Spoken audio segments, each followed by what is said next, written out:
গাজার আকাশে যখন অন্ধকার মেঘ জমেছে, যখন পৃথিবীর শক্তিশালী দেশগুলো হাত গুটিয়ে নিয়েছে, ঠিক তখনই নিজেদের ভেতরকার প্রতিরোধের আগুন নিভে যায়নি বলে জানান দিয়েছে ইয়েমেনের প্রতিরোধ বাহিনী। শত্রুর বিরুদ্ধে তীব্র প্রতিবাদে ঝাঁপিয়ে পড়েছে তারা।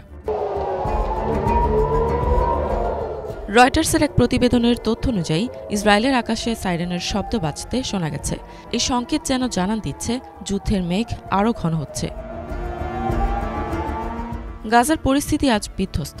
এমন সময় পাশে দাঁড়িয়েছে ইয়েমেনের মতো একটি দুর্বল রাষ্ট্র, যারা নিজেরাই নানা সংকটের মুখোমুখি। এই দুর্বল রাষ্ট্রের দৃঢ়তা ও ন্যায্য অধিকারের প্রতি অটল সমর্থন প্রমাণ করে যে যুদ্ধ কেবলমাত্র একটি অস্ত্রের লড়াই নয়, বরং একটি আদর্শের লড়াইও। এর আগে ১৭ রমজান গাজায় নৃশংস হামলা চালিয়ে শিশুদের হত্যার পর ইসরায়েলের নেভাতিম এয়ারবেসে হামলা চালানো হয়েছে বলে দাবি করে ইয়েমেনের প্রতিরোধ বাহিনী। এদিকে তাদের মুখপাত্র জানান, এই হামলা গাজাবাসীর প্রতি সমর্থন জানিয়ে ও গাজা উপত্যকায় তাদের ভাইদের বিরুদ্ধে ইসরায়েলি বাহিনীর গণহত্যার প্রতিক্রিয়া হিসেবে চালানো হয়েছে।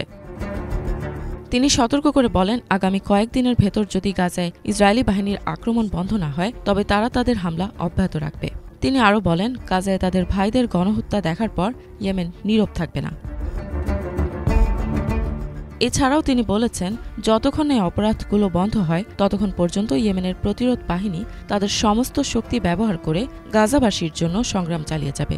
এ সময় তিনি যোগ করেন, তারা অপরাধী আমেরিকান শত্রুদের বিরুদ্ধেও লড়াই চালিয়ে যাবে ও ইসরায়েলি জাহাজ চলাচল প্রতিরোধ করবে, যতক্ষণ না আগ্রাসন অবরোধ বন্ধ হয় ও গাজা উপত্যকায় সহায়তা প্রেরণ করা হয়। এদিকে রাজধানী সানা সহ ইয়েমেনের বেশ কয়েকটি জায়গায় হামলা চালিয়েছে মার্কিন যুদ্ধবিমান। অপরদিকে ইয়েমেনও ঘোষণা দিয়েছে, আগামী ৪৮ ঘণ্টার ভেতর মার্কিন বিমানতরী রণতরীতে সামরিক অভিযান চালানো হবে।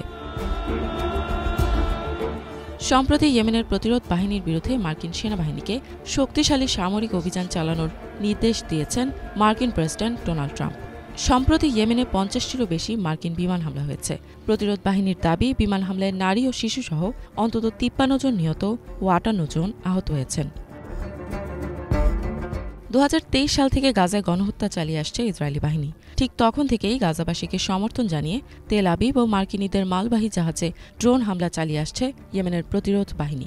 এই বিষয়ে তারা দৃঢ় প্রতিজ্ঞ যে যতদিন পর্যন্ত গাজায় আক্রমণ বন্ধ না হবে ততদিন পর্যন্ত তারা তাদের অভিযান চালিয়ে যাবে। ইফাত জাহান, বাংলা ভিশন।